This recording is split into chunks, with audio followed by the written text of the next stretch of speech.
الرجیم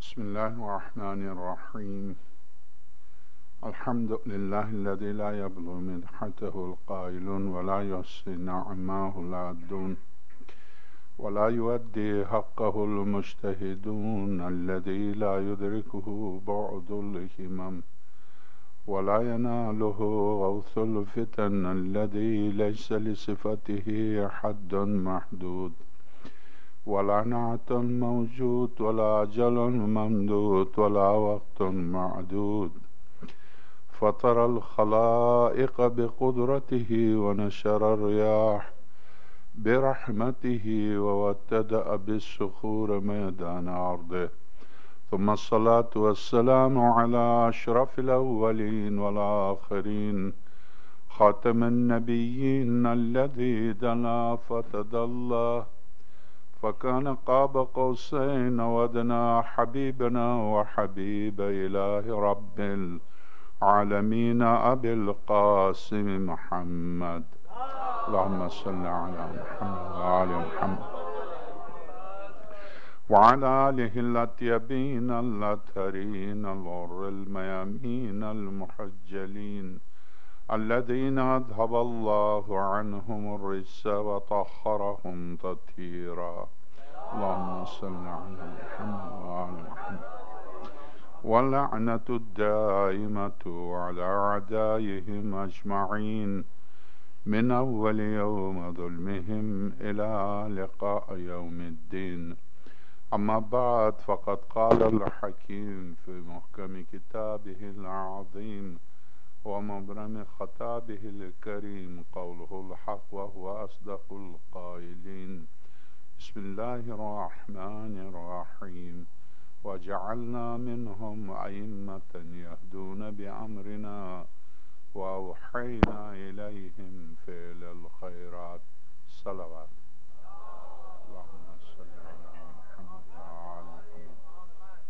اگرچہ زیادہ زحمت نہیں دینی ہے مومنین کو، مگر دو موضوعات ہیں۔ ایک موضوع نوروز سے متعلق ہے، چونکہ آج کا دن جو گزر گیا نوروز کا دن تھا، نوروز کے سلسلے میں شرعی اور اسلامی حیثیت، اس سلسلے میں جو روایات ہم تک پہنچی، یقیناً یہ آپ جانتے ہیں، سارے مومنین و مومنات کو معلوم ہے کہ اسلام میں آیات یعنی عیدوں کا تعلق چاند کے مہینوں سے ہے اور نوروز کا تعلق سورج کے مہینے سے ہے، اور چونکہ نوروز اتفاق سے اس دفعہ کسی معصوم کے شہادت سے نہیں ٹکرایا، چونکہ سورج سے متعلق ہونے کی بنا پر کبھی نوروز تقریباً 10-12 سال یا اس سے کچھ زیادہ عرصہ پہلے ٹھیک عاشور کو آیا تھا، اسی طرح سے چونکہ سورج کا مہینہ ہے اور اسلام کے جتنی بھی عیدیں ہیں ان کا تعلق چاند کے مہینے سے ہے، یہ سورج کے مہینے سے تعلق رکھتا ہے۔ کیا اس کی اسلامی کوئی حیثیت ہے؟ اس میں دو طرح کی روایات ہیں۔ ایک روایت یہ کہ امام صادق صلوات اللہ وسلم علیہ منصور دیوانقی نے، ایک روایت امام صادق سلام اللہ علیہ کے بارے میں، دوسری روایت امام موسیٰ کاظم سلام اللہ علیہ اور ہارون رشید کے بارے میں، کہ بغداد میں بنو عباس کے ہارون ہو یا منصور ہو، ان بادشاہوں نے ایک بادشاہ نے امام موسیٰ کاظم سلام اللہ علیہ کو بلایا، اور بلا کے جس دن بلایا اپنے دربار میں، اس دن اتفاق سے نوروز کا دن تھا، دیکھا کہ عید کا سما ہے اور پوری مملکت جو ہے عید منا رہی ہے۔ امام نے ان سے پوچھا کیا اسلام میں تو کوئی عید نہیں ہے، یہ کیا کون سی عید منا رہے ہیں، چونکہ ہمارے جد کی طرف سے کوئی اس سلسلے میں کوئی روایت ہے نہیں، یہ کون سی عید ہے؟ تو منصور نے کہا کہ فرزند رسول چونکہ یہ عجمی عید ہے، عجم سے مراد یعنی غیر عرب، غیر عربوں کی عید ہے، اور حکومت و سلطنت ظاہر حکومت کو اپنے سیاسی طور پر اپنی بقا کے لیے رعایا کا خیال رکھنا ہوتا ہے، اس لیے یہ عید منائی جاتی ہے۔ درست ہے کہ اسلام میں نہیں ہے، مگر عجم کی یہ عید ہے۔ تو حضرت سے اس نے درخواست کی کہ آپ تشریف رکھیے گا، چونکہ آج عید ملنے کے لیے جتنے بڑے بڑے سرمایہ دار، آفیسر، جنرل، فوجی، وزیر سب آئیں گے اور اپنی اپنی حیثیت مطابق تحفے اور ہدیے لے کے آئیں گے، تو میری آپ سے درخواست ہے آپ تشریف رکھیے گا، وہ ہدیے آپ قبول کرتے جائیے گا۔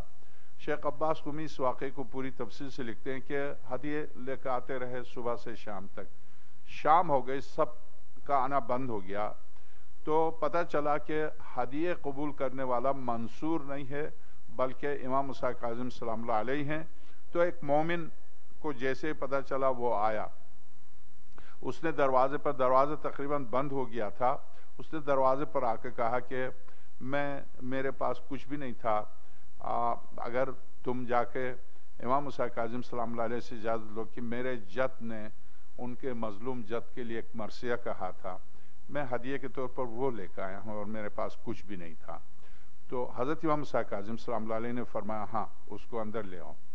جب وہ اندر آیا اس نے مرثیے کے 2 بند ان کے دادا نے کہے تھے واقعہ کربلا سے متعلق، وہ 2 بند ہدیے کے طور پر پیش کیے اور حضرت نے فرمایا یہ ہدیہ ذاتی طور پر میں قبول کرتا ہوں، اور منصور سے کہا کہ یہ ہدایہ صبح سے شام تک جو آئے ہیں پورا ایک کمرہ بھر گیا ہے، اس کو کیا کرنا؟ منصور نے کہا فضل رسول یہ میری طرف سے آپ کے لیے۔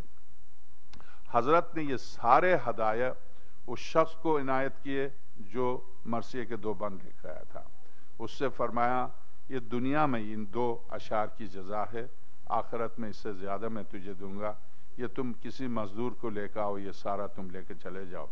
یہ روایت امام موسیٰ کاظم صلوات اللہ علیہ کی زندگی میں، اور اس کے علاوہ مفاتیح میں شیخ عباس قمی نے جو اعمال لکھے ہیں ان اعمال میں بھی ایک روایت جو کہ عبداللہ ابن عمر سے نقل کی ہے، عبداللہ ابن عمر سے چونکہ نقل کی ہے روایت، شیخ عباس قمی ان اعمال کو لکھنے کے بعد 4 رکعت نماز، ہر رکعت میں سورہ حم کے، پہلی رکعت میں سورہ حم کے بعد 10 دفعہ سورہ مبارکہ انا انزلنا، دوسری رکعت میں سورہ حم کے بعد 10 دفعہ سورہ قل یا ایھا الکافرون، تیسری رکعت میں سورہ حم کے بعد سورہ حم کے تیسری رکعت میں سورہ حم کے بعد قل اعوذ برب الفلق، اور اسی طرح سے قل اعوذ برب الناس۔ یہ 4 رکعت نماز ہے، ہر رکعت میں 10 دفعہ سورہ حم کے بعد سورہ انا انزلنا، سورہ قل یا ایھا الکافرون، سورہ قل هو اللہ، اور آخری 4تھی رکعت میں سورہ قل اعوذ برب الفلق اور قل اعوذ برب الناس، چونکہ دونوں صورتیں مل کے ایک سورہ ہوتی ہے نماز میں، خواہ وہ مستحب ہو یا واجب۔ البتہ مستحب نماز میں دونوں میں سے ایک کو پڑھ سکتے ہیں، کوئی حرج نہیں، جیسے نافلہ فجر میں یا نافلہ فجر کے علاوہ نماز شب میں آپ ان دونوں صورتوں کو ایک قرار دے کر پڑھ سکتے ہیں، اور الگ الگ ایک سورے پر بھی اکتفا کر سکتے ہیں نافلے میں۔ واجب میں اگر آپ قل اعوذ برب الفلق پڑھیں، لازماً قل اعوذ برب الناس پڑھیے، چونکہ دونوں صورتیں واجب نماز میں ایک صورت کا حکم رکھتی ہیں، ان میں سے ایک سورہ اگر آپ نے تلاوت کی، دوسرے سورے کی تلاوت نہیں کی، تو آپ نے نماز آپ کی مکمل نہیں ہے، وہ نماز پھر سے پڑھیں گے آپ واجب نماز میں۔ بہرحال یہ اعمال دیے ہیں، اعمال دینے کے بعد لکھتے ہیں نیچے یہ روایت مستند نہیں ہے، چونکہ اس کی سند جا کے عبداللہ ابن عمر پر ختم ہوتی ہے۔ اس کے بعد پھر ایک مستند روایت دی ہے معلی ابن خنیس سے۔ معلی ابن خنیس جابر جوفی کی طرح، ابو بصیر کی طرح، ابو مقفوف ہارون کی طرح، اور اسی طرح سے جو امام صادق صلوات اللہ علیہ کے اور امام باقر سلام اللہ علیہ کے جو بہترین شاگرد ہیں، اور بلکہ معلی ابن خنیس وہ ہیں جسے امام باقر سلام اللہ علیہ نے اور امام صادق سلام اللہ علیہ نے بہت محنت کر کے اس کو تربیت دی تھی، اور امام صادق سلام اللہ علیہ نے فرمایا تھا دیکھو ہماری ولایت اسے چھپائے رکھو، تم چھپا نہیں سکتے، مگر وہ میثم کی طرح تھا، اس نے ولایت کے کچھ معجزات ایسے ظاہر کر دیے کہ بنو عباس نے اسے فوراً شہید کر دیا، اور اسے شہید کر دیا۔ امام صادق صلوات اللہ علیہ مسلسل اس پر روتے رہے، اور حضرت نے فرمایا میں نے اس کو منع کر دیا تھا کہ تم ہماری ولایت کو چھپائے رکھو، ظاہر نہیں کرو، اور اس نے وہ نہیں چھپا سکا، اور اس کی وجہ سے اس کو لے جا کے لٹکا دیا اور اس کو پھانسی دی۔ اسی معلی ابن خنیس سے روایت نقل کی ہے شیخ عباس قمی نے، محمد ابن یعقوب کلینی رضوان اللہ تعالی علیہ نے اصول کافی میں، اور وہاں سے شیخ عباس قمی نے مفاتیح الجنان میں روایت نقل کی ہے۔ معلی ابن خنیس نے بھی بعینہ وہی روایت جو عبداللہ ابن عمر سے جو روایت نقل کی ہے، وہی روایت امام صادق صلوات اللہ علیہ سے معلی ابن خنیس نے نقل کی ہے کہ وہی اعمال ہیں، ان میں صرف ایک فرق ہے، سورہ مبارکہ اعلیٰ کی تلاوت کے لیے کہا، سورہ اعلیٰ کی تلاوت کے لیے کہا ہے، ایک رکعت میں، باقی وہی ہے 10 ایک سورہ حمد اور 10 دفعہ سورتوں کی تلاوت ہے۔ یہ نوروز کے اعمال میں سے، نوروز کے اعمال تقریباً غدیر کے اعمال ہیں۔ اس کی وجہ یہ ہے کہ نوروز، جیسا کہ میں نے عرض کیا کہ اسلام میں جتنے عیدیں اور جتنے غم کے دن آتے ہیں ان کا تعلق چاند سے ہے، سورج سے نہیں ہے۔ واحد نوروز ہے جس کو مناتے ہیں اگر یہ غم کے دنوں میں نہ آئے۔ اس کی وجہ یہ ہے کہ اس کا بہت بڑا تعلق ہے سرور کائنات اور ان کے آل پاک سے، خاص طور سے مولا کائنات کی ولایت سے۔ جس دن ولایت کا اعلان ہوا غدیر میں، غدیر کا دن نوروز کا دن تھا۔ جس دن مولا کائنات کو خلافت ملی، ظاہری خلافت ملی 25 سال کے بعد، وہ غدیر کا دن تھا۔ جس دن امام زمانہ روح اللہ الفدا ظہور فرمائیں گے، نوروز کا دن ہوگا۔ اس بنا پر اس نوروز کا بہت بڑا تعلق ہے سرور کائنات کے آل پاک سے، خاص طور سے ولایت سے۔ اس مناسبت سے غدیر کے اعمال نوروز میں آ گئے ہیں، اور اسی مناسبت سے اگر یہ غم میں نہ آئے تو یقیناً یہ عید ہے، اور عید منانی چاہیے، خوشی منانی چاہیے، چونکہ اس کا بہت بڑا تعلق ہے۔ بلکہ میں امام زین العابدین صلوات اللہ السلام علیہ پر بھی گفتگو کروں گا تو آپ کی خدمت میں عرض کروں گا کہ ولایت امیر المومنین صلوات اللہ السلام علیہ کو جب عالم انوار میں پیش کیا گیا تھا وہ بھی نوروز کا دن تھا۔ عجیب بات یہ ہے کہ وہ بھی نوروز کا دن تھا۔ حضرت نے امام سجاد صلوات اللہ السلام علیہ کے پاس عبداللہ ابن عمر آیا۔ عبداللہ ابن عمر نے آ کے کہا کہ میں نے سنا ہے کہ آپ فرمایا کرتے ہیں کہ حضرت یونس پیغمبر کو خدا نے مچھلی کے پیٹ میں اس لیے ڈالا اور مچھلی نے ان کو اس لیے ہڑپ کر لیا ایک پیغمبر کو، جب میرے جد کی ولایت پیش کی گئی تھی تو ولایت کے قبول کرنے میں انہوں نے پسو پیش کیا تھا، تو اس لیے ان کو پروردگار عالم نے مچھلی کو حکم دیا کہ ان کو ہڑپ کر لے۔ تو کیا یہ بات صحیح ہے؟ تو امام سجاد صلوات اللہ السلام علیہ نے فرمایا بالکل صحیح ہے۔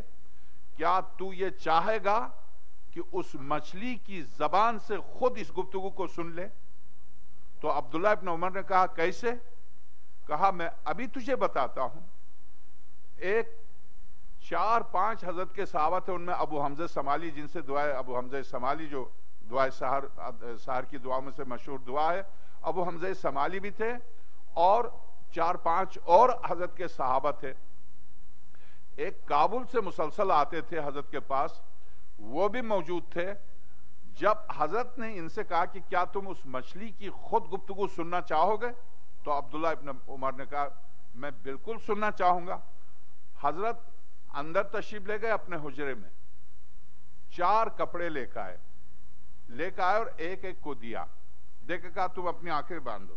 اتفاق سے کتاب میرے ہاتھ میں، معجزات آل محمد، اور اس کا مصنف کی تعریف یہ ہے کہ طول تاریخ میں 2 علماء ایسے ہیں مکتب اہل البیت میں جن کی مثال نہیں ملتی۔ درست ہے کہ ایک سے ایک علم میں، حلم میں، شجاعت میں، بصیرت میں، سیاست میں، مرجعیت میں تمام عالم پر حکومت کی ہے، ایسے مراجع گزرے ہیں، جیسے آیت اللہ محسن حکیم، جیسے آیت اللہ خوئی، اسی طرح کے مراجع، جیسے آیت اللہ بروجردی، اس طرح کے مراجع گزرے ہیں۔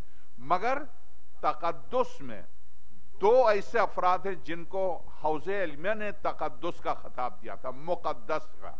یہ مقدس اردبیلی سن 700 ہجری کے ہیں، اور سید ہاشم بحرانی جو اس کتاب کے مصنف ہیں سن 1100 ہجری کے ہیں۔ اس عالم بزرگوار کو ان کے کرامات پر مشتمل ایک تفصیلی کتاب ہے، میں اس کتاب نہیں جانا چاہتا ہوں، مگر مدینۃ المعاجز کے نام سے، اردو میں یہ ترجمہ ہے آل محمد کے معجزات کے نام سے، اصل میں ان کی کتاب ہے عربی میں مدینۃ المعاجز، معجزات کا شہر۔ اس میں امام سجاد صلوات اللہ السلام علیہ کے جو معجزات دیے ہیں، یہ امام سجاد کے معجزات پر مشتمل ہے یہ کتاب۔ اس میں امامت کے ثبوت کے سلسلے میں جو معجزات دیے، وہ 2-3 معجزات میں آپ کی خدمت میں عرض کروں گا۔ اس کے بعد امامت کی اہمیت جو عام طور سے جیسے مرثیے میں بھی، نوحہ میں بھی عرض کروں، حتیٰ قصیدے میں بھی جب فضائل بھی بیان کر رہے ہوتے ہیں تو پوری کوشش کرتے ہیں کہ امام سجاد کی غربت کو پیش کریں۔ یہ ذہن میں رہے، امام میرے آپ کے جو امام ہیں، یہ جس طرح سے ہم ان کو غریب، فقیر مسکین، ایسا نہیں ہے، بالکل بھی ایسا نہیں ہے۔ یہ ولایت و امامت کے منافی وہ ایک امتحان کی منزل ہے جس سے ان کو گزرنا۔ امتحان دینے والے کو آپ یہ نہ کہیں کہ وہ غریب تھے، وہ پریشان تھے۔ امام سجاد بعد میں بھی جب قید ہو کے گئے ہیں تو جہاں جب ولایت کے بارے میں جو سامنے والے کے ذہن میں ولایت کے بارے میں جب شک ہوتا تھا کہ کہاں ہے ان کی حکومت، کہاں ان کی سلطنت، کہاں ان کا یہ دعویٰ کہ ایک دفعہ دعویٰ کرتے ہیں کہ ہم زمین و آسمان کے مالک ہیں، ایک دفعہ ہم دیکھتے ہیں زنجیروں میں بند۔ جہاں اس طرح کا ذہن جب سامنے آتا تھا تو پھر پوری طرح اپنی ولایت دکھا دیتے تھے کہ تم یہ نہ سمجھنا ہم بے بس ہیں۔ زہری اہل سنت کا بہت بڑا عالم ہے، اسی سے آدھی کتابیں بھری پڑی ہے زہری سے۔ اس نے دیکھا امام سجاد صلوات اللہ علیہ کو دوسری بار قید میں عبد الملک ابن مروان رحمۃ اللہ علیہ کی دور حکومت میں جب حضرت کو دیکھا، ہاتھوں میں ہتھکڑیاں، پیروں میں بیڑیاں ہیں اور بہت سختی سے لے جائے جا رہے، تو یہ رونے لگا۔ رونے کے ساتھ ساتھ اس کے ذہن میں یہ تھا کہ کہاں ہے وہ امامت کی طاقت، کہاں ہے وہ ولایت۔ تو حضرت نے زہری سے کہا تم کیوں رو رہے ہو، ادھر آؤ میرے قریب آؤ۔ قریب آیا، حضرت نے دست ولایت کو اشارہ کیا تو زہری نے دیکھا حضرت جنت میں ہے۔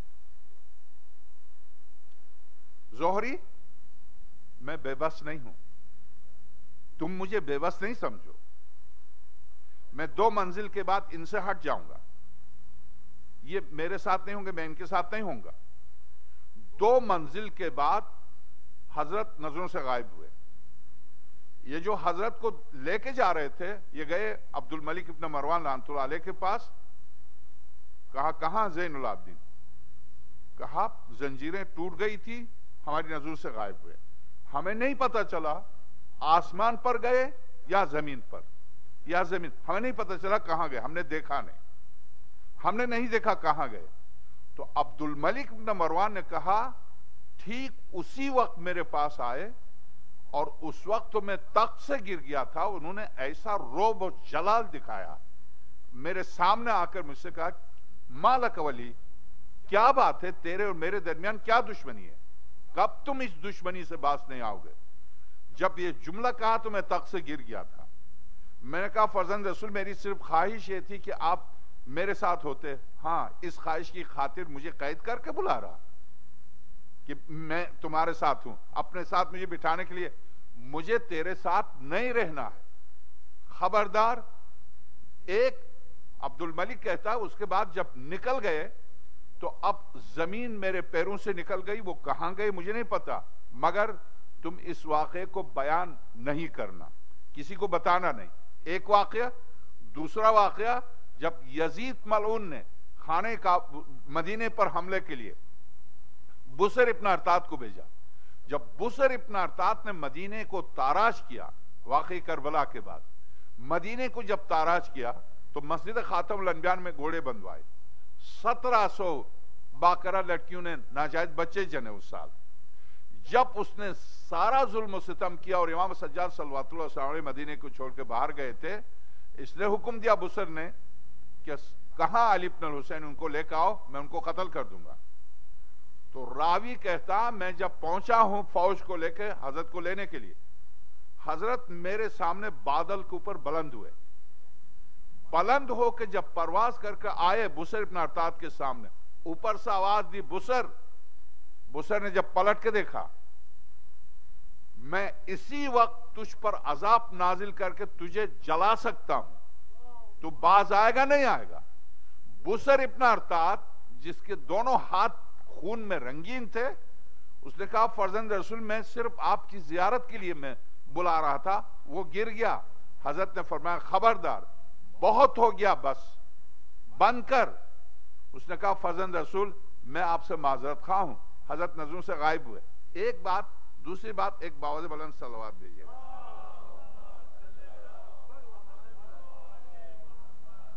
ائمہ علیہ السلام کے بارے میں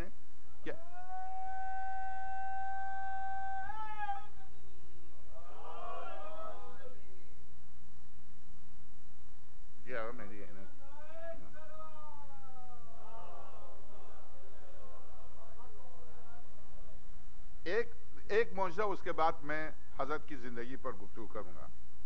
منجم اور معرفت امام، صفحہ 326، معجزات آل محمد، مصنف ہیں سید آیت اللہ سید ہاشم بحرانی رضوان اللہ تعالی علیہ۔ تبری امامی، ہمارے مکتبہ اہل بیت کے ایک تبری گزرے، ان کو تبری امامی کہا جاتا۔ تبری امامی ابو خالد کی زبانی رقم تراز ہے کہ امام زین العابدین السلام اللہ علیہ اپنے ساتھیوں کے ساتھ بیٹھے ہوئے تھے کہ اتنے میں ایک شخص آیا۔ امام علیہ السلام نے اس سے پوچھا تو کون ہے؟ اس نے کہا میں فلاں منجم ستارہ شناس ہوں۔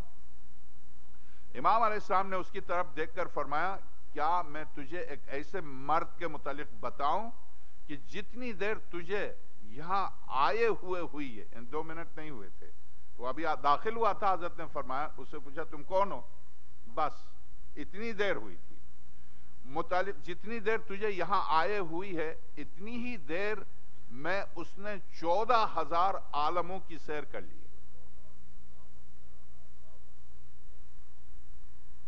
جتنی دیر تجھے یہاں آئے ہوئے ہوئی ہے اتنی دیر میں اس نے 14,000 عالموں کی سیر کی ہے، کیا میں تجھے اس شخص کو بتا دوں؟ اب ظاہر ہے کس کا وارث ہے؟ وَمَا أَرْسَلْنَاكَ إِلَّا رَحْمَةً۔ اس عالم میں گئے بغیر رحمت کیسے تقسیم کر سکتے ہیں؟ اس عالم میں گئے بغیر رحمت تقسیم کیسے کر سکتے ہیں؟ خاتم الانبیاء کے وسیع اور جانشین ہونے کے معنی رحمت میں، لطف میں، شجاعت میں، کرم میں، نبوت میں، تمام عہدوں میں سوائے عہدہ رسالت کے۔ وسیع ہونے کے معنی یہی ہیں، جانشین ہونے کے معنی یہی ہیں۔ جانشین ہونے کے معنی یعنی پورے اوصاف کمال سوائے ان کے جس کو شرع نے استثناء کیا، یعنی نبوت و رسالت۔ اس کے علاوہ جتنے کمالات علم میں، حلم میں، شجاعت میں، زہد میں، تقوی میں، لطف میں، کرم میں، رحمت میں، اگر رسول اور علی میں فرق ہوتا تو قرآن ایک تو ہے کہ میں اور آپ عقیدتاً کہہ دیں علی نفس رسول ہے، اگر نفس کا خالق کہہ دے نفس ہے تو وہ اس وقت تک نہیں کہہ سکتا جب تک دونوں نفوس برابر نہ ہو۔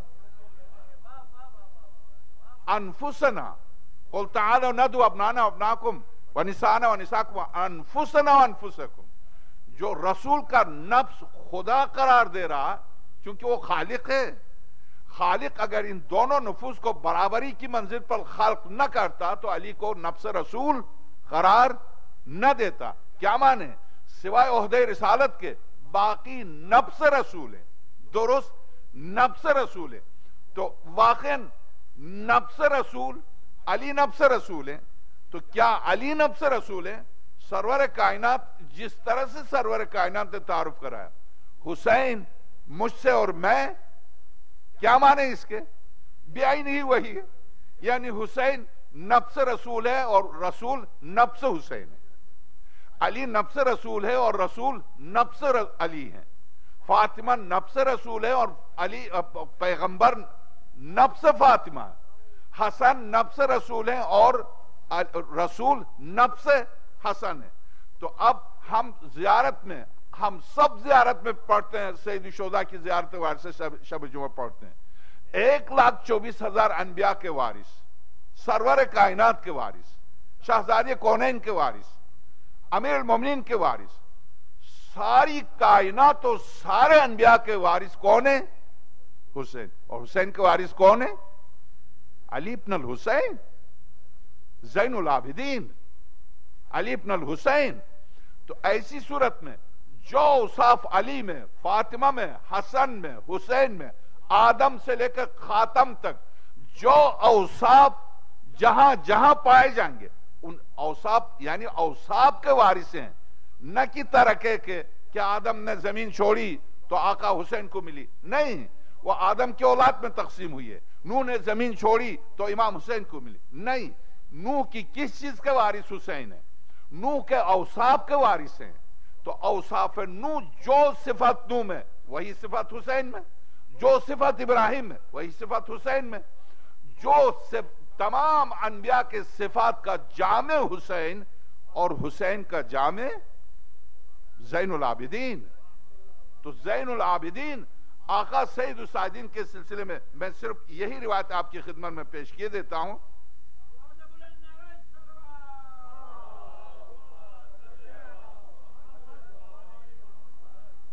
جتنی دیر تجھے یہاں آئے ہوئے اس نے کہا بتائیں وہ کون ہے شخص ہے. آپ نے فرمایا فی الحال میں تجھے اس کے بارے میں بتانا پسند نہیں کرتا، البتہ اگر تو چاہے تو میں تجھے بتا سکتا ہوں کہ تو نے آج کیا کھایا اور کیا اشیاء تو نے گھر میں ذخیرہ کر رکھی. اس نجومی نے کہا اچھا بتائیے. آپ نے فرمایا تو نے آج کھجوروں کی سرید کھائی ہے اور تیرے گھر میں 20 دینار رکھے ہیں جن میں سے 3 دینار وزن کے لحاظ سے پورے ہیں. یہ سن کر اس نے کہا میں گواہی دیتا ہوں کہ آپ خدا کی طرف سے عظیم القدر حجت ہیں اور آپ بندوں میں بے مثال و کلمہ تقوی ہیں. امام علیہ السلام نے فرمایا میں تیری صداقت شہادت کی گواہی دیتا ہوں، خدا نے تیرے دل کے ایمان کا امتحان لے لیا ہے. اور وہ اب میں آپ کو پورا واقعہ سنا دیتا ہوں کہ حضرت یونس کو نگلنے والی مچھلی اور کھانا، حضرت یونس کو نگلنے والی مچھلی دکھانا اور اسے گفتگو کرنا. طبری نے کتاب المعضلات کے حوالے سے محمد ابن ثابت سے نقل کیا. ایک مرتبہ میں امام زین العابدین سلام اللہ علیہ کی خدمت میں موجود تھا. اتنے میں عبداللہ ابن عمر آیا اور اس نے آپ سے کہا مجھے اطلاع ملے کہ آپ کہتے ہیں کہ یونس بن متا پر آپ کے دادا کی ولایت پیش کی گئی تھی، مگر انہوں نے تردد کا اظہار کیا تھا جس کی وجہ سے اللہ نے اسے شکم ماہی میں قید کیا تھا. امام علیہ السلام نے فرمایا اس میں تعجب کی کون سی بات ہے؟ اس نے کہا میں اس بات کو مان نہیں سکتا. آپ نے فرمایا تو کیا اس مچھلی کو اپنی آنکھوں سے دیکھنا چاہتا ہے؟ اس نے کہا جی ہاں. آپ نے فرمایا اچھا بیٹھ جاؤ. وہ بیٹھ گیا. آپ نے اپنے غلام سے فرمایا کپڑے کی پٹیاں لے آؤ. غلام پٹیاں لے آیا. آپ نے مجھ سے فرمایا تم ایک پٹی عبداللہ ابن عمر کی آنکھوں پر باندھو اور ایک پٹی خود اپنی آنکھوں پر باندھ دو. نوکر نے حکم کی تعمیل کی. پھر آپ نے کوئی کلام کیا. کچھ دیر بعد فرمایا اب تم دونوں اپنی اپنی پٹیاں کھول لو. ہم نے پٹیاں کھولی. بیٹھے ہوئے ہیں، ہلے نہیں ہیں. غور کیجئے امامت کس منزل کا نام ہے؟ توجہ دیجئے اس پر. امامت کس چیز کا نام ہے؟ امامت کس طاقت کا نام ہے؟ امامت یعنی کیا؟ ولایت یعنی کیا؟ وہ اپنی جگہ سے ہلے نہیں ہیں، وہ اٹھے نہیں ہیں، وہ چلے نہیں ہیں، وہ اپنی جگہ پر بیٹھے ہوئے ہیں. صرف ان کی آنکھوں پر پٹی باندھی. اس کے بعد حضرت نے کچھ کلام کیا. اس کے بعد پٹی کھولی. جب پٹیاں کھولی نوکر نے حکم کی تعمیل کی. پھر آپ نے کوئی کلام کیا. کچھ دیر بعد فرمایا کہ اب تم دونوں اپنی اپنی پٹیاں کھول لو. ہم نے پٹیاں کھولی تو ہم نے اپنا آپ کو ایک چادر پر بیٹھا ہوا دیکھا اور ہم نے اپنا آپ کو ساحل سمندر پر پایا. پھر آپ نے کلام کی جس کی وجہ سے سمندر کی مچھلیاں ظاہر ہوئیں. ان کے درمیان ایک بہت بڑی مچھلی نمودار ہوئی. آپ نے اس سے فرمایا تیرا نام کیا ہے؟ اس نے کہا میرا نام نون ہے. اسی لیے حضرت یونس کا دوسرا نام کیا ہے؟ ذنون. ذنون یعنی نون والے. میرا نام نون ہے اور میں نے ہی یونس پیغمبر کو نگلا تھا. آپ نے فرمایا یونس کو تیرے شکم میں قید کیوں کیا گیا تھا؟ مچھلی نے کہا اس کے سامنے آپ کے والد علی کی ولایت پیش کی گئی تھی. اس نے اس کا انکار کیا تھا، اسی لیے اسے میرے شکم میں قید کیا گیا تھا. اور جب اس نے میرے شکم میں رہ کر ولایت علی کا اقرار کیا اور اسے ان کی ولایت کا یقین آ گیا تو اللہ نے مجھے حکم دیا، میں نے اسے باہر اگل دیا تھا.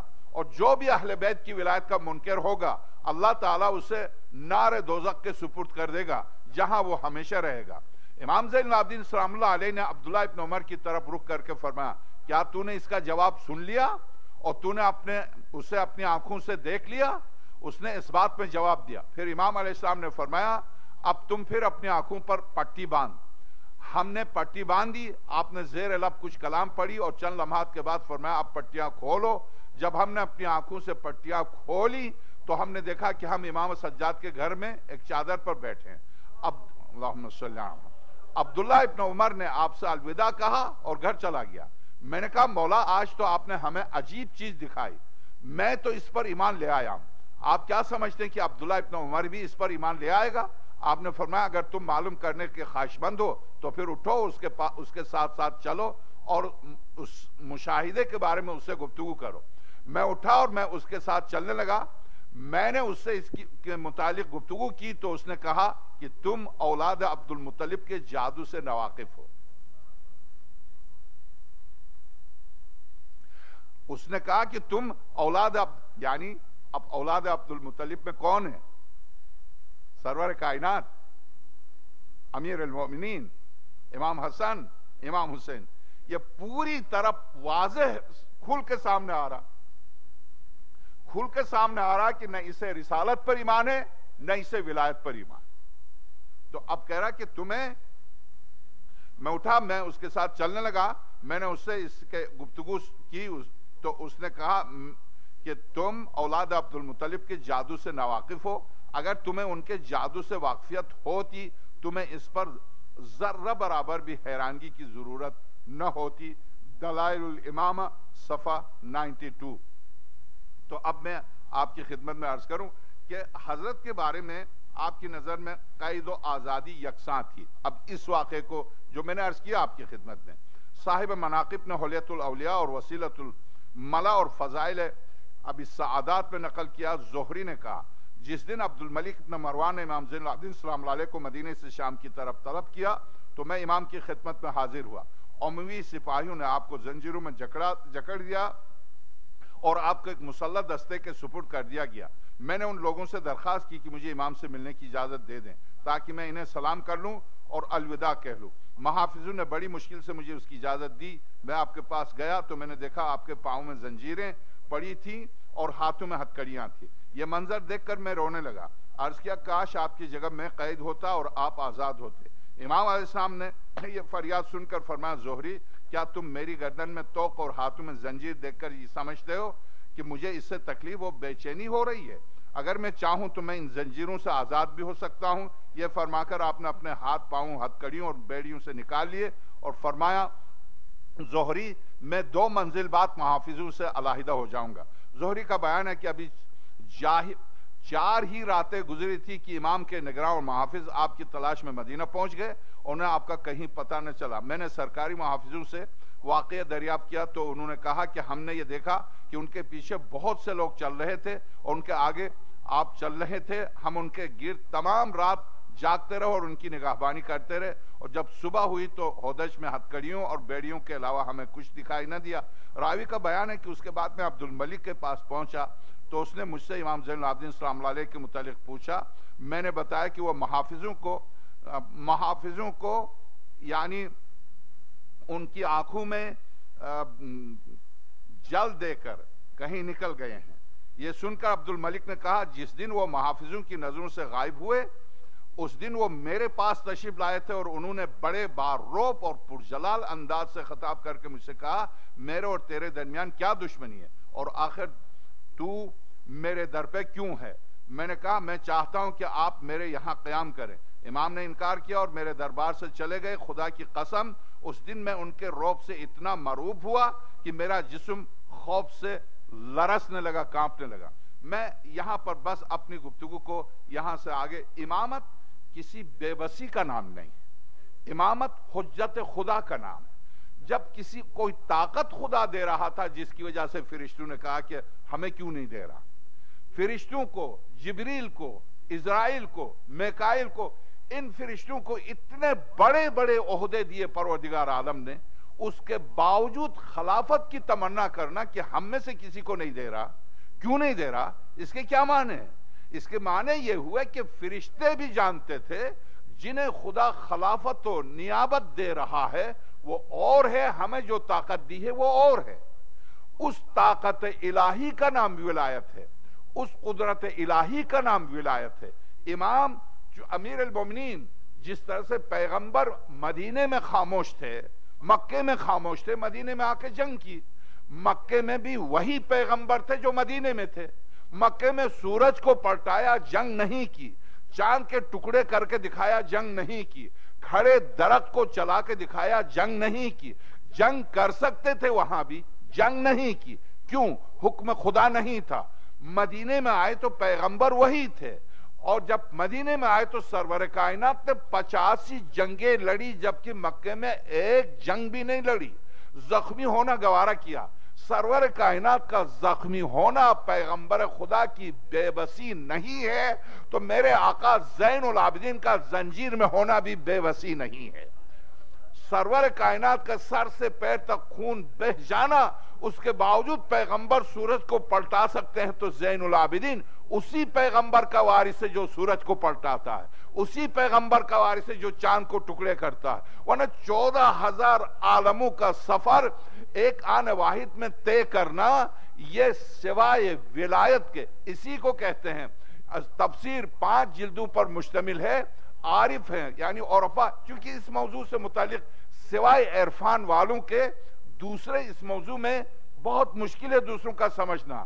فقہا جو علم عرفان کو بھی طے کریں، ان کی نظر میں ائمہ کی بلندی کچھ اور ہے، وہ جو علم عرفان کو طے نہ کریں، صرف احادیث و روایات میں اجتہاد کریں، تو ظاہر ہے ان کی نظر میں ائمہ علیہ السلام وہ عرفان کی منزل کچھ اور ہے۔ میں اس مقام پر نہیں چاہتا کہ فقہا کے درمیان میں تمیز یعنی تقسیم کروں، مگر صحابہ کو اگر آپ دیکھ لیں، خود صحابہ کے درمیان ابو ذر بھی ساتھ جا رہے ہیں، سلمان بھی ساتھ جا رہے ہیں، مقداد بھی ساتھ جا رہے ہیں، جس وقت امیر المومنین لے جائے جا رہے ہیں، سلمان خاموشی سے چلے جا رہے ہیں، ابو ذر کو غصہ آتا ہے، ابو ذر تلوار نکالتے ہیں، امیر المومنین منع کرتے نہیں تلوار نہیں نکالے، ابو ذر یہاں خاموشی کی منزل۔ جب واپس آتے ہیں تو سلمان سے پوچھا کہ جتنا بڑا درجہ اصحاب پیغمبر میں تجھے ملا ہے اتنا کسی کو نہیں ملا، مگر علی کے اتنے مخلص، آذان و اقامت میں سب سے پہلے جس نے علی ولی اللہ کہا غدیر کے خطبے کے بعد سلمان فارسی تھے، اتنی ولایت اور علی اس طرح سے لے جائے گئے اور آپ خاموش رہے۔ تو سلمان نے یہی کہا، میرے امام بے بس نہیں ہیں، میرے امام کی خاموشی سے میں یہ سمجھا کہ یہ منزل خاموشی ہے، اس بنا پر میں سمجھا کہ یہ خاموشی کا مقام، میں اس لیے خاموش تھا چونکہ میرا امام خاموش ہے، کسی بے بسی کا نام علی نہیں ہے۔ اگر شہزادی کونین پر دروازے گرے پھر بھی علی خاموش ہیں تو سمجھ لیجئے وہ منزل خاموشی میں بقائے دین ہے، اس بقائے دین کی خاطر سب کچھ دینا گوار ہے، اس لیے کہ علی کی محنت سے، علی کے باپ نے مکے میں محنت کی، علی نے مدینے میں محنت کی، کس کی محنت ضائع ہو جائے گی اگر علی تلوار اٹھائیں گے؟ علی کی محنت ضائع ہو جائے گی، کوئی نہیں چاہے گا کہ اپنی محنت کو ضائع کرے، تو بس اسی علی کا وارث ہے زین العابدین علی ابن الحسین۔ اب میں صرف ایک شاعر کے چونکہ ولادت کی مناسبت سے میں 2 تاریخیں، سید السعدین کی ولادت کی 2 تاریخیں، ایک 5 شعبان ہے، ایک 15 جمادی الاولیٰ ہے۔ 15 جمادی الاولیٰ کو شیخ عباس قمی مجلسی بہت زیادہ اہمیت دیتے ہیں، 5 شعبان کو مجلسی نے 5 شعبان کو بھی نقل کیا ہے۔ ہمارے ائمہ کے جو کتاب لکھی ہے عالم نے، اس نے صرف 5 شعبان کی تاریخ دی ہے، دوسری تاریخیں اس نے دی ہی نہیں۔ اس کے معنی کہ ان کی نظر میں 5 شعبان ہی مستند ہے، اس بنا پر انہوں نے صرف 5 شعبان کی تاریخ دی ہے۔ میرے ہاتھ میں ہے، ہمارے ائمہ کے نام سے بہت بڑے عالم ہیں لبنان کے، اردو میں ترجمہ ہے یہ، اس میں صرف 5 شعبان کی تاریخ دی ہے، مگر 15 جمادی الاولیٰ کی تاریخ مجلسی نے بھی دی ہے، شیخ عباس قمی نے بھی دی ہے، شیخ صدوق نے بھی دی ہے، اور اسی طرح سے شیخ مفید نے بھی دی ہے، مگر زیادہ تر ترجیح، بہت زیادہ علماء کو ترجیح ہے 5 شعبان کی تاریخ سے، اور کچھ علماء کو جیسا کہ میں نے عرض کیا کچھ علماء اس تاریخ کو مانتے۔ میں اس فلسفے پر بھی چونکہ شہزادی کی تاریخ میں اختلاف کی مناسبت پر گفتگو کر چکا ہوں، اس لیے اس کو میں طول نہیں دینا چاہتا، اور ویسے بھی آدھ گھنٹے سے زیادہ گفتگو آپ ظاہر ہے کہ امام سجاد کے نام سے 20-30 مومنین آئے ہیں، اب میں زیادہ طول دوں گا تو مجھے لگتا ہے کہ جو آئے ہیں وہ بھی سو جائیں گے، تو میں اس کو زیادہ طولانی نہیں دینا چاہتا، مگر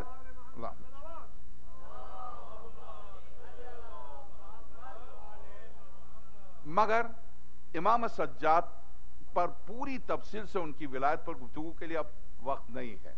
میں صرف یہ معجزات جو میں نے عرض کیے تھے، قرآن کریم میں شہید بزرگوار مطہری کی کتاب فلسفہ ولایت میں اگر سورہ صاد کی آیات، سورہ مریم کی آیات، سورہ مبارکہ آل عمران کی آیات، حضرت عیسیٰ ابن مریم کے سلسلے میں، حضرت زکریا کے بارے میں، حضرت سلیمان کے بارے میں، حضرت داؤد کے بارے میں، انبیاء الہی کے بارے میں، حضرت یوسف کے بارے میں، جیسا کہ گزشتہ گفتگو میں شہزادی کونین کے سلسلے میں عرض کیا، اس سلسلے میں شہزادی کی جو اب دوسری شہادت کی تاریخ آ رہی ہیں، اس میں شاید میں تفصیل سے ولایت پر گفتگو کروں گا، اور صرف اتنا کافی ہے کہ امام سجاد صلوات اللہ علیہ بھی حج کے لیے جا رہے ہیں اور یہی عبد الملک ابن مروان بھی حج کے لیے جا رہا ہے۔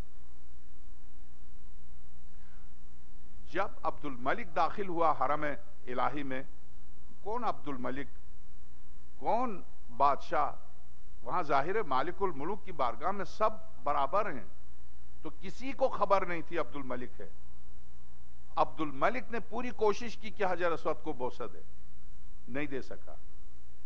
امام سجاد صلوات اللہ علیہ جیسے ہی حرم الہی میں قدم رکھا، اس زمانے میں پاسپورٹ تو ہوتا نہیں تھا، جتنے مسلمان تھے سب جاتے تھے، اور چونکہ سب جاتے تھے تو ازدحام زیادہ ہوتا تھا۔ پھر خانہ کعبہ 4 دفعہ اس کو وسیع کیا گیا ہے، ابھی بھی اس کو وسیع کر رہے ہیں، اس کو وسیع کیا گیا۔ وہ اندر جہاں آپ جاتے ہیں، جہاں سیڑھیاں ہیں، وہاں سے بھی اندر کی حد تک تھا، اس کی 4 دیواری اس کے اندر کی حد تک، تو ظاہر ہے اس میں ازدحام ہے۔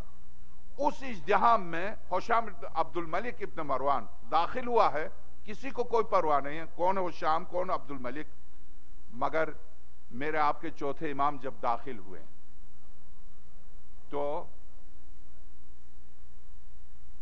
چلتا ہوا انسانی سمندر رک جاتا، ایک دفعہ خود ہی رک جاتا۔ کون ہے؟ کون آ کے روکتا ہے؟ کون سی پولیس ہے؟ کون سی فوج ہے؟ یہ وہی فوج ہے جسے امام حسن عسکری سلام اللہ علیہ نے متوکل کو دکھایا تھا۔ یہ وہی فوج ہے جو بدر و خندق و خیبر میں آئی تھی۔ یہ وہی فوج ہے جو ولایت کے ساتھ ساتھ چلتی ہے۔ جب حضرت داخل ہوئے، مجمع رکا، حضرت سکون سے، اس وقت وہ تھک کے حجر اسود کو بوسہ نہیں دے سکا، جا کے کوہ ابو قبیس بالکل سامنے ہی چھوٹی سی پہاڑی ہے، اس پر جا کے بیٹھ کر تماشا دیکھ رہا تھا حاجیوں کا، یہ بہت بڑا ازدحام ہے کہ میں حجر اسود کو بوسہ نہیں دے سکا۔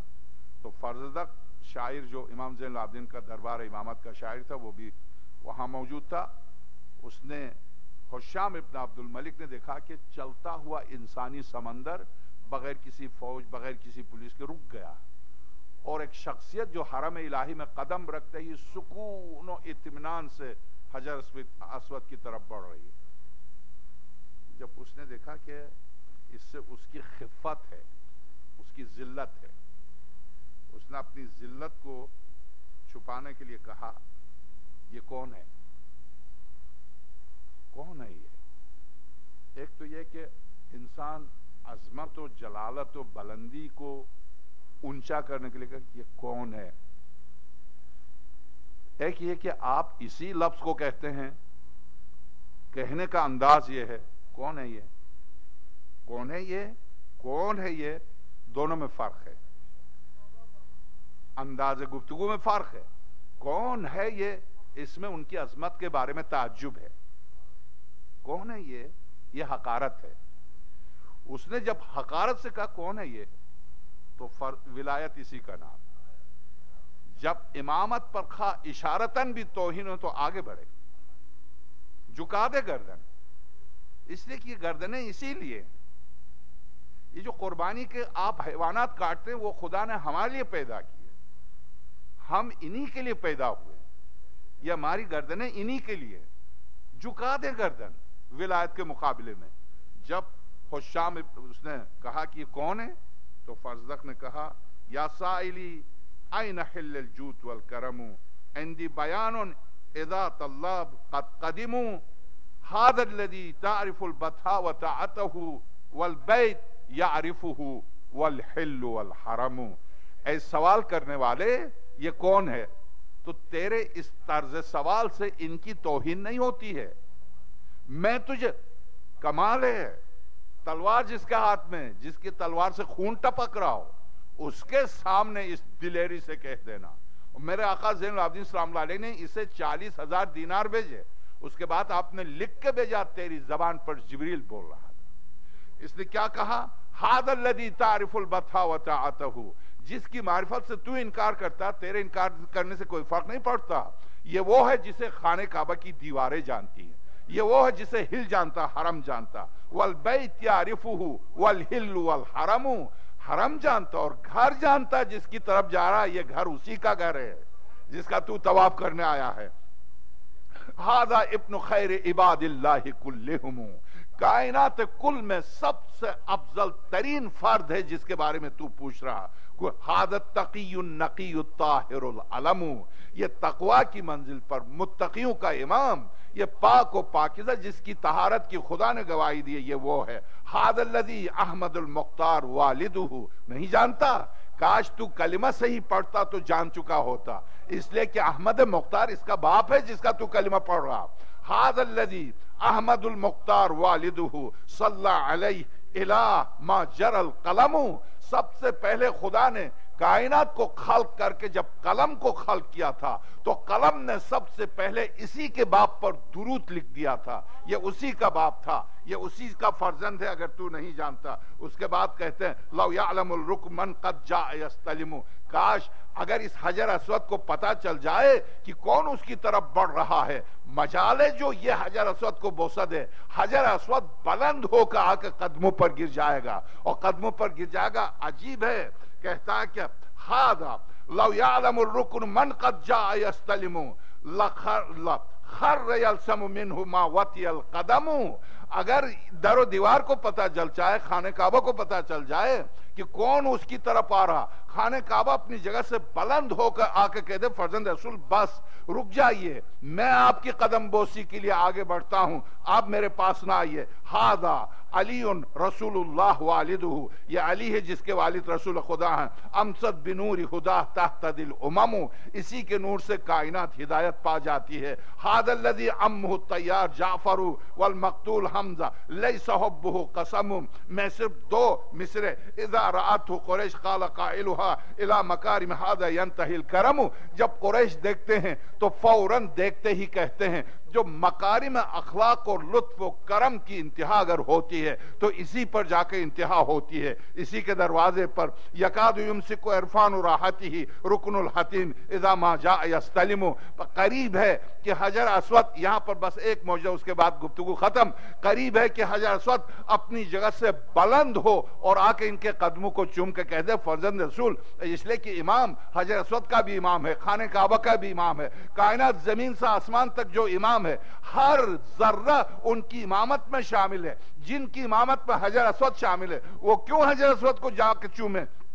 حجر اسود کو چاہیے یہ بلند ہو کر اپنے امام کو چومے. یہاں پر بس اسی مصرے کی وضاحت کے لیے میں ایک معجزہ اور اسی کتاب سے عرض کر دوں.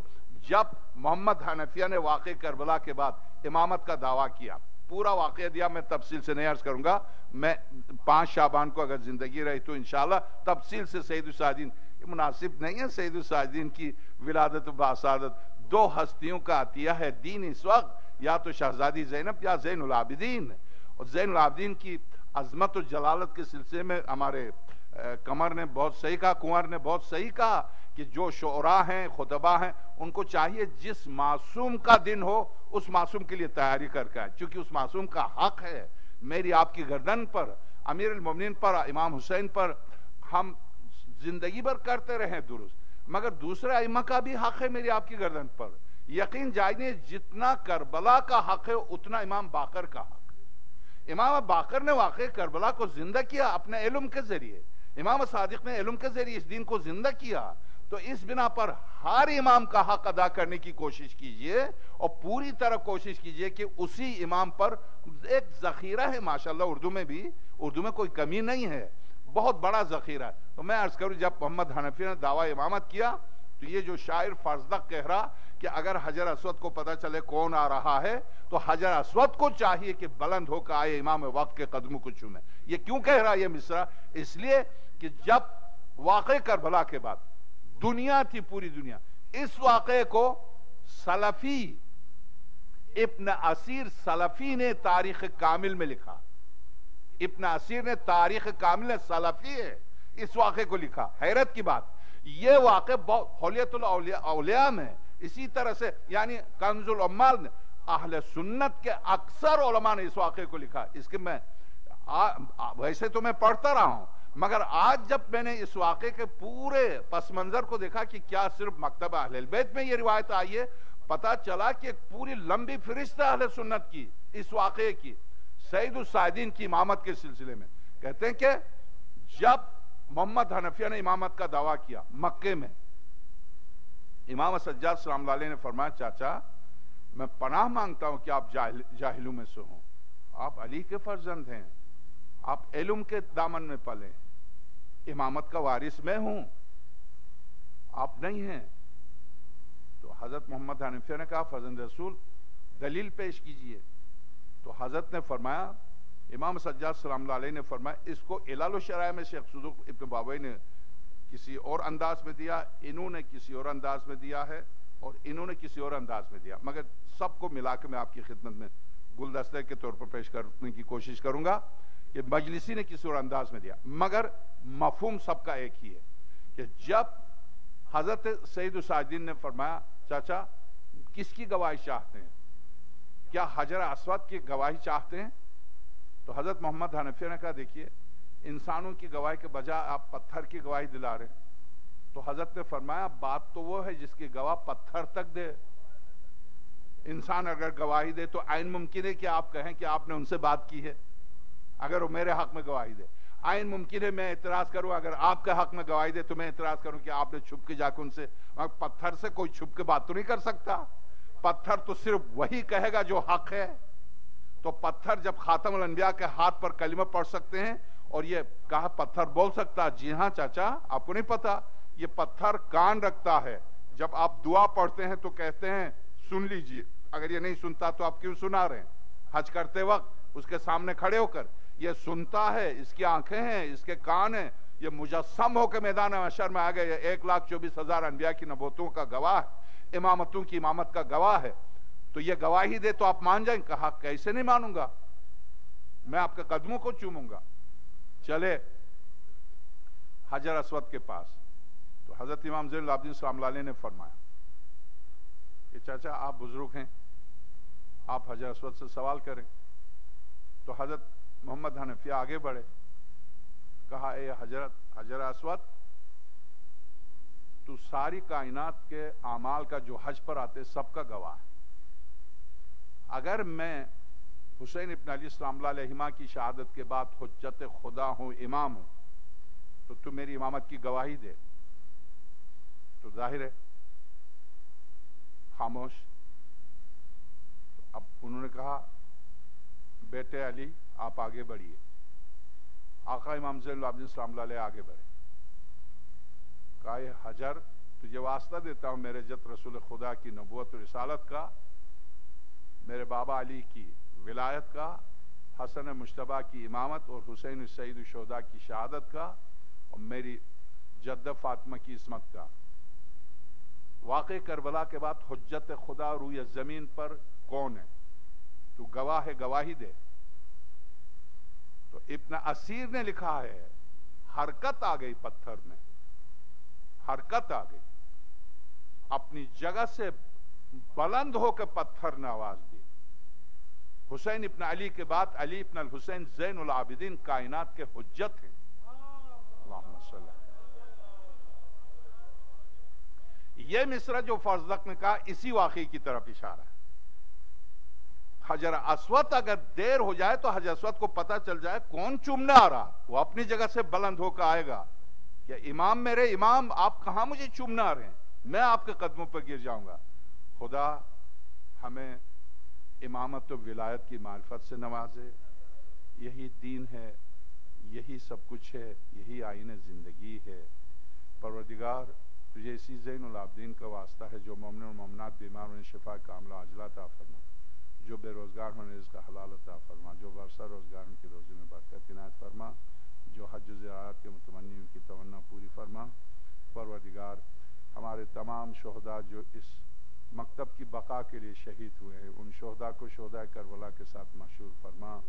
میرے معبود آقا زین العابدین سلام اللہ علیہ کا واسطہ ہے خاص طور سے جو بیمار ہیں اور جنہوں نے خاص طور سے دعا کی درخواست کی ہے، میرے معبود ان ٹوٹے پھوٹے الفاظ کو قبول فرما اور ان کو شفا کاملہ و عاجلہ عطا فرما۔ ربنا آتنا فی الدنیا حسنۃ وفی الآخرۃ حسنہ وقنا عذاب النار بجاہ محمد وآل الاطہار۔ تمام مرحومین کے لیے خاص طور سے چونکہ یقیناً اس وقت سارے ہیوسٹن اور سارے مومنین کی نیابت میں میری خدمت کرتے ڈاکٹر صاحب اور پورا خاندان ان کے مرحومین کے لیے